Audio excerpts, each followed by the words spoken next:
a transition. So Sade and Jonathan, thank you for being with us. And I don't know if you had time to listen in a little bit, what your colleague said. So what's going through your minds now in this situation? Sade, maybe we start with you. Yeah. I'm not sure if your sound is on. 2 years into the pandemic and I still forget to unmute. Yeah. Thank you for having us, Frank. And it is imperative that artists lend their voices, New York theater artists lend their voices for Ukraine. And, what's on my heart right now is so much of the wisdom of our ancestors and our artists that have given us. I stole it. Sorry, this is Thelonious. He breaks in often. None of us are free until we're all free, Maya Angelou said. So that's what's on my heart right now. But want to introduce ourselves. Yes. I'm Sade Lythcott. I'm the CEO of Dr. Barbara Ann Tears National Black Theater in Harlem. And I am always privileged to be joined by. Hi, my name is Jonathan McCrory. I'm the Executive Artistic Director of National Black Theater. And so when you asked us if we would join and lend National Black Theater's voice to this urgent conversation, of course we said yes. And so Jonathan and I have been, over the last 2 years that we've been navigating the pandemic and all of the different layers of pandemic, we've been, leaning in and listening to artists. And so we've brought some of those voices here today in the form of quotes, in the form of writers, in the form of our pedagogy around art from the heart in service of healing. Fantastic. Tell a little bit about, because we also have listeners from Europe or from other countries, they might not all know about you. What is the National Black Theater all about? Jonathan, you go. Jonathan, you go. So National Black Theater was founded in 1968 by a visionary leader by the name of Dr. Barbara Ann Tears. Also should be known as Sade's mom. She was the forebearer of the Black Arts Movement, foremother of the Black Arts Movement, and a really powerful Black woman who really took the roots of upheaval and the roots of a lot of, in the 1968, if you think about that historically in American society, there was just a lot happening. And in the brink of that, on the heels of that, here comes a woman from East St. Louis who is actually taking on the reins of trying to figure out how to center the healing of Black folk by telling their own story inside their own community. So founded on 5th Avenue, 125th Street, National Black Theater sits at the intersection of really trying to look at in the service of Black liberation, how to create the conditions for human transformation. The equation, our theory of change, is that Black liberation plus placemaking plus art equals the conditions for human transformation. So we're in the business of creating a container for all of us to be seen, understanding that that if the Black body, especially the Black woman's body, especially the Black trans woman's body, feels the breath or the freedom of liberation, a liberated breath, then we all can transpire and have the opportunity to have liberation, be present in a room. And so I think that, we have a large track record of producing multiple different productions, and large track record of workshops, productions, traveling around the world. We have a breadth and a dexterity of actually training so many folks to give them an opportunity to really propel. I like to say that we are like a launching pad for cultural visionaries to be able to have a fortified space, a foundation to be able to excel and exceed and go to their highest heights. So that's a little crash course in NBT. Sade, I don't know, there's more that you want to add, but that's a crash course. That's a really wonderful crash course. I would also just say my mother, Dr. Barbara Ann Tears, in founding the National Black Theater, what she wanted to do was to create a home away from home. And that for us is so resonant in this moment of why we're gathering here for this 12-hour Zoom of artistic expression, is that we understand the power of having a home. And for Black folks in this country in particular, who have been ripped from their home of Africa and through migration, forced migration, voluntary migration, and immigration, the colors of our story all demand that in order for us to be able to seek our liberation, we must be able to plant roots or acknowledge or recognize something as a home.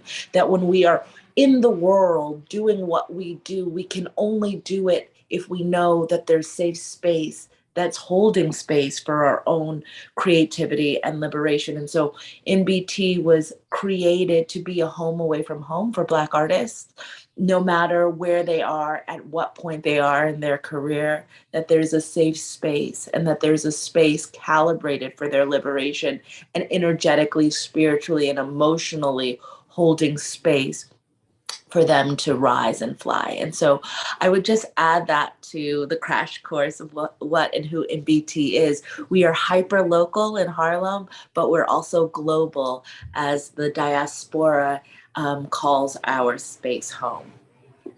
Yeah, this is important that you point out the loss of home, or Heimat, as the Germans say. 2 or 3 million people have left that country, mostly women, young children. Men are left, elderly people who couldn't leave.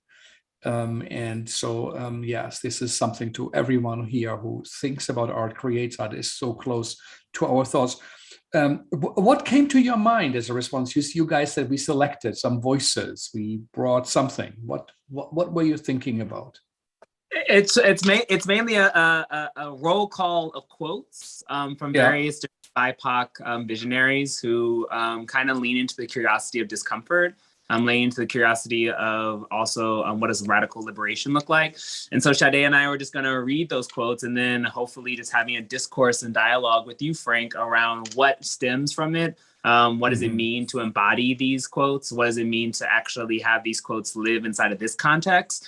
And also utilizing this IP as a way, as a potentially a North Star, to think about how do we create a salve in this moment, knowing that it will probably take generations in order to find healing. However, it is all possible in our lifetime, and that there is potential in allowing for the lessons of this moment to show up, and not necessarily the trauma.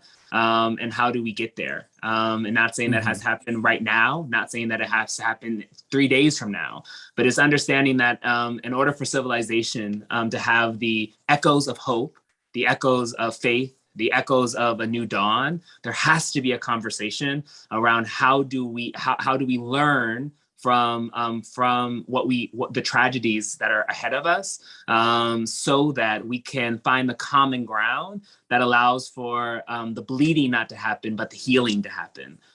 So without further ado, we were just interested in reading reading some quotes and sharing some wisdom that spans a lot of time and memoriam. So you'll hear some elders in the room, and you hear some contemporaries in the room. And you mentioned BIPOC. Not everybody might know it. If you can just very shortly explain. Sure. We have listeners from Europe. Yeah. BIPOC is an anachronism that can be controversial, we'll say that, but it stands for Black, Indigenous, People of Color. So it's an umbrella that many folks, not all folks, use to speak about Black, Indigenous, and people of color, the umbrella of folks of color. I'm going to start with the bull of this moment and read Toni Morrison, who says, in times of crisis, this is precisely the time when artists go to work. There's no time for despair, no place for self-pity, no need for silence, no room for fear. We speak, we write, we do language. That is how civilization heals. And in this time, we are called as artists to lend our voice to ensure that civilization heals. What we fear has happened for centuries. And no one has stated it better than Frederick Douglass when he says, where justice is denied, where poverty is enforced, where ignorance prevails, and where any one class is made to feel that society is an organized conspiracy to oppress, rob, and degrade them, neither reason nor property will be safe. And so, as Maya Angelou always says, the truth is none of us are free until everyone is free. And this is the struggle that, Black identified bodies have had for centuries. This is a unifying, rallying call for liberation for folks across the world in all of our histories, but poignantly in the Black experience. And lastly, before Jonathan goes into a seminal quote from Adrienne Maree Brown, I would just read this quote from James Baldwin. It says, "Ignorance allied with power is the most ferocious enemy justice can have." Jonathan.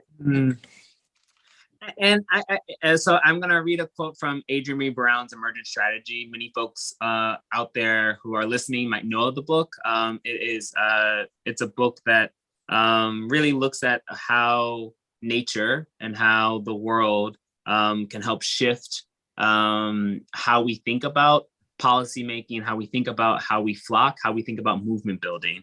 And she pens in the book, P.S. if there happens to be a multitude of griefs upon you, individual or collective, or fast or slow, or small or large, at equal parts of these considerations, that the broken heart can cover more territory, that perhaps love can only be as large as grief demands, that grief is the growing up of the heart, that bursts boundaries like an old skin or a finished life, that grief is gratitude, that water seeks scale, that even your tears seek the recognition of community, that the heart is at the front line, and the fight is to feel in a world of distractions, that death might be the only freedom, that your grief is a worthwhile use of your time, that your body will feel only as much as it is able to, that the ones that you grieve may be grieving you, that the sacred comes from the limitations,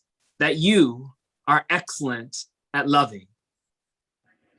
That in all ways, and even in the spirit of people coming in for this 12-hour marathon, in all ways of you staying on for all 12 hours, Frank, in all ways of the people who are listening to this on a consistent basis, and for all ways, for anyone who is grieving in this moment, that the echoes of that grief stems from a power that is unfathomably transformative, which is love. That is because we love each other so deeply, that is because we feel the loss so epically, that we are that we are reminded in that action that we are excellent at loving. And I just want to end with this beautiful quote by Alice Walker, which is, healing begins where the wound was made. That if we don't start talking about the spaces where wounds were made, if we don't start having the conversations where the wounds were made, how can we ever have a reconciliation at the same time?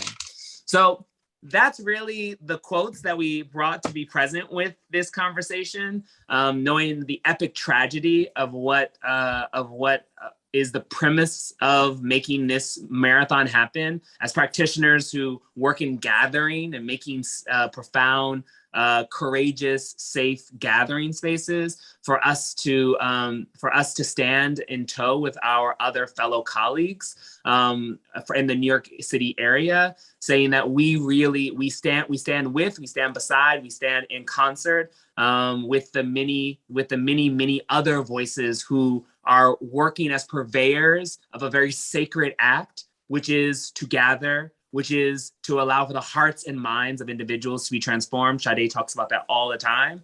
And how if we are to be able to allow for art to be the healing elixir that Sade talked about, from that Toni Morrison uplifted. We have to allow for ourselves not only to allow for this love passion of grief, or this love passion that shows up to sustain us. We have to lean into it with the curiosity of truly leaning on each other and creating profound safe spaces yet again. Well, this is a very, very impressive, and one can feel that almost generations, of stand behind you, who speak to us through you, and an experience, actually a lived experience, as you said, also of the Black body.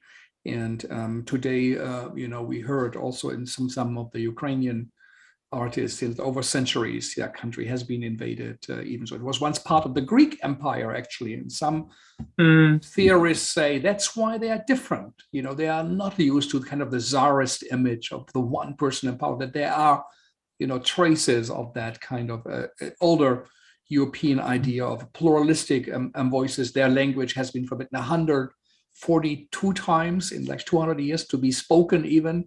Very often it came from Russia, but I like very much what you said. I also like the Toni Morrison quote, if there's a time of crisis, it's time to go to work. Yeah, that's what these 12 hours. Tell us a bit what it means, yeah.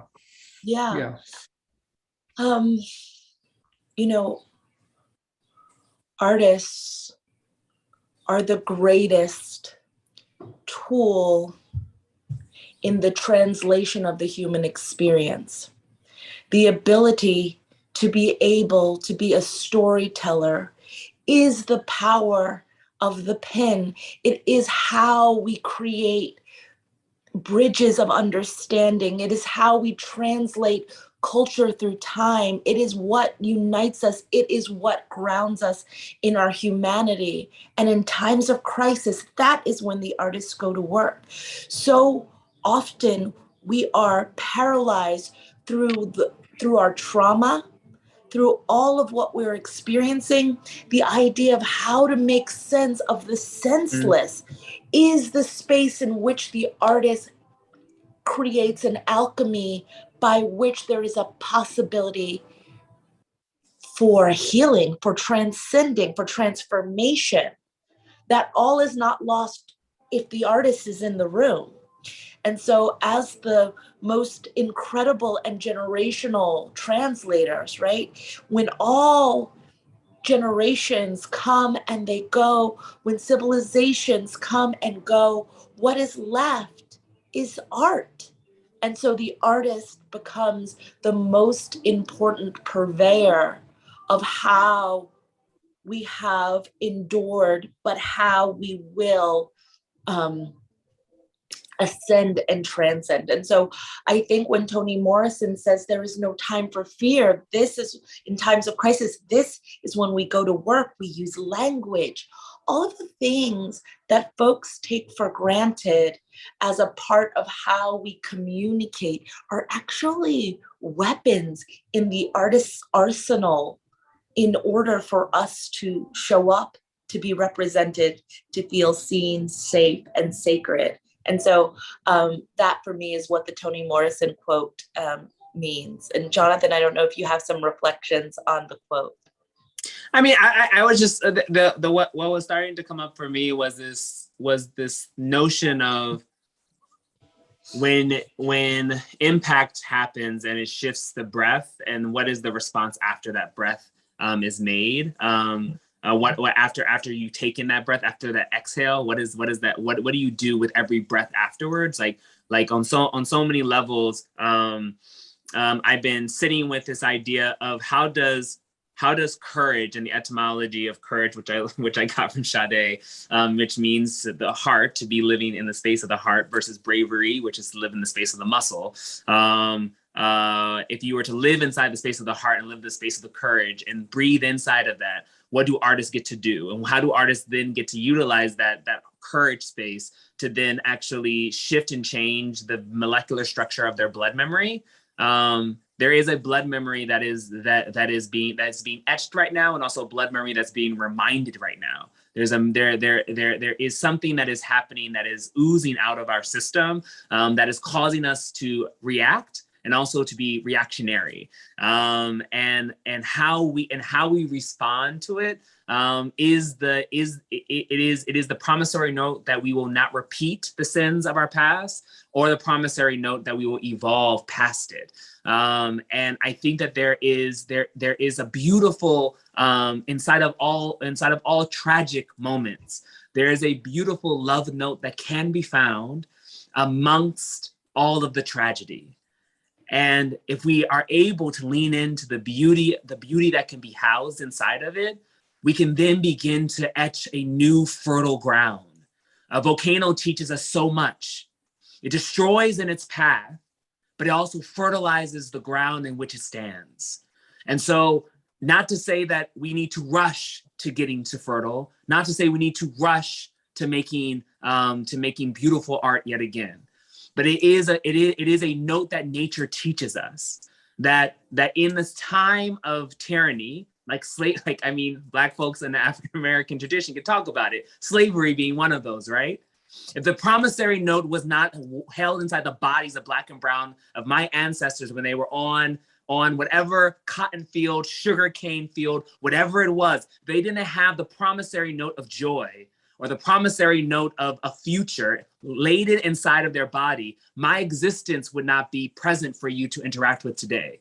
We wouldn't have such things as light bulbs or as peanut butter or even a machine to help us dry clean our clothes. The mathematic wisdom to take us to the moon would not have shown up. The promissory note that comes from the devastation is the fertilization of a new dawn, a new day. And that the wisdom that life teaches us, if we look at history from its complicated space, but also its loving space, and we don't water it down to be semantic with kind of how we want to, the appetite in which we kind of like want things popcorn style really quickly, that we actually live in the complications of it, we will find that there is something to be housed in moments like this, that it brought us together also, right? It weaves us, it creates the cocoon for new possibilities to be transformed and transmorphed so that we can become the butterfly. We can transform into becoming something that we did not know, but was always latent inside of us, to be more human and not to be conditioned by the Western POV. No, this is, it's a powerful message, and I think it's a message, and a lesson over centuries, when it seemed hopeless, but that art has to be on the side of life. Bob Wilson also talked about today, he said, we have to be hopeful. Our art has to be hopeful, and it brings communities together. I liked what you said about the wound, and that healing actually starts there. The German artist Joseph Beuys always said, show your wound, and for art as an artist, but also as a country or as people. And I had a conversation with Victoria Kupchinetsky, who was working for Voice of America. They might cover this. And she said, what do you think? How come this happened again? She said, I'm Russian. We said, war should never happen again. Stalinistic time should never happen again. Now we had war, and now we have a dictator who goes on and on and on, and forbids to even use a single word war. You say the word war, you go to jail for 15 years. Wow. And perhaps an answer is that the killings of the Stalinism, the 60 million people, some say, died, of famine, of cleansings, of political repression, and it was never talked about. On the contrary, it was taken away. Can I just say this is please. That is the wound, right? It's the wound as you have described it with Stalinism. It is the wound of apartheid. It is the wound of transatlantic slavery. And without truth and reconciliation, without shining a blinding light into the cracks, there cannot be a changed day. And what we want to say as the National Black Theater is that we stand in solidarity and we stand on the front line, as we have always stood on the front line.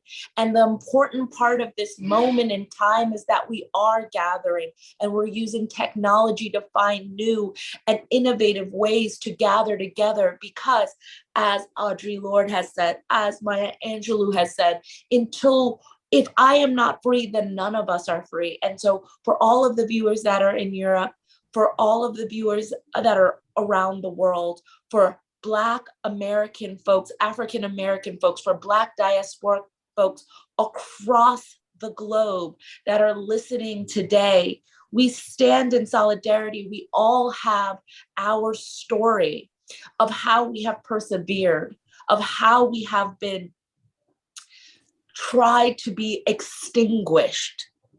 And each and every one of us are artists, as artists, are seeds. They tried to, what's the beautiful quote? They tried to extinguish us, but they didn't know we were seeds. And so we are planting today and always the seeds of hope, the seeds of healing, the seeds of creativity, which ultimately will root and be the fruit by which we all, see a day in which we can be truly free, where liberation is our birthright, each and every one of us. And so we have to find ways to be more human and to connect. And so we're grateful to be here, to be invited by you, Frank, to just meditate on what's happening in Europe, but also to bring the present pulse realities of what's happening here in the United States and what has for over 400 years, and that we stand in solidarity. Yeah, and that hopefully that kind of engagement with the truth is real. That people do listen to what your stories, the things you present, and what you work about, and that this is actually a significant contribution, towards also the healing here in this country that hopefully will prevent developments, that at the moment because it hopefully is unthinkable, but we do not know. The ice of civilization is thin. That's what everybody says, who lived long enough. And it's because, and I just have to say, it's the power of convenings like this that bring intersectional voices together that are outside of that stretch outside of silo and live inside of the nuance of what does it mean to be human. And the quest of stretching outside of the silo is the elixir and the salve, because we are so conditioned through the multiple different ways we have defined ourselves and lived ourselves as a society, a global society, a local society, an American society, to start to silo and to generate from a space of solitude, instead of actually going across the line and understanding that the line was never there. We actually put the line there. And then we have the opportunity to erase it with every breath that we take and every step that we make and every action that we have. And if we can, and that doesn't mean to lose culture and lose the cultural nuance and dexterity that makes us unique and special and powerful. What that does mean is that it understands my cultural nuance is not predicated on my imperialistic notion of yours or my denigration of yours. It actually lives in its abundance when I start to understand the space of the beauty of how you show up in the world, with the beauty of how I show up in the world, and that there is enough space for all of us. There is enough space for all of us. Ashe. And I would just say, as our time winds down, I think the thing that's really key in this, and this is the work of the National Black Theater and so many of our colleagues, we just saw my theater right before we came, is the degree in which history wants not to erase our humanity is the relationship to how our ability to exist. So if there is one thing that we chant and that we pour into all of our work, is how do we find more ways to create the conditions where you see us as human, that these are not headline stories, these are human beings. When the forefathers of the United States pinned Black people into the Constitution as 3/5 of a man, they did that intentionally to be able to continue to erase us or to use us as chattel, as animal. And if we were seen that way, then we could be erased. We could have violence done against our bodies and it not seen as anything different than you would do to a dog.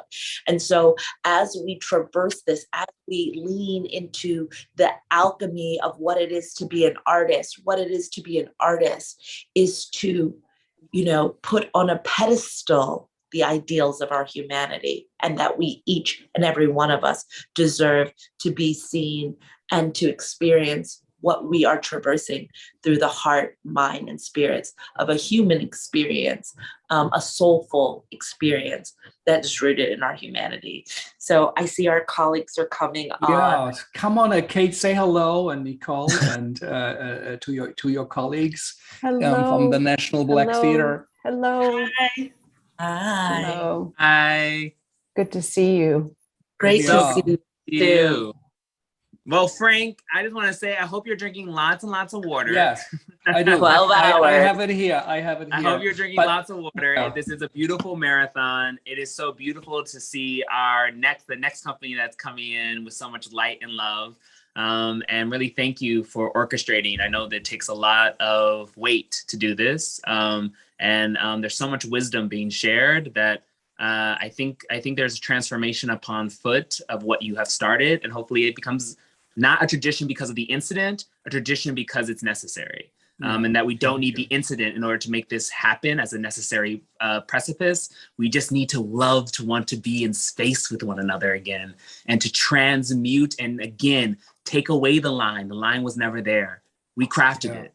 So what does it mean to erase it? And these events help to erase it just a little bit more. So thank you so much. Thank you. That means a lot to me. And thank you both for taking the time. I know how busy you are, how much you work, and it is a holiday, a weekend. Thank you. Thank you, guys. And I hope maybe you See you stay later, in Kate.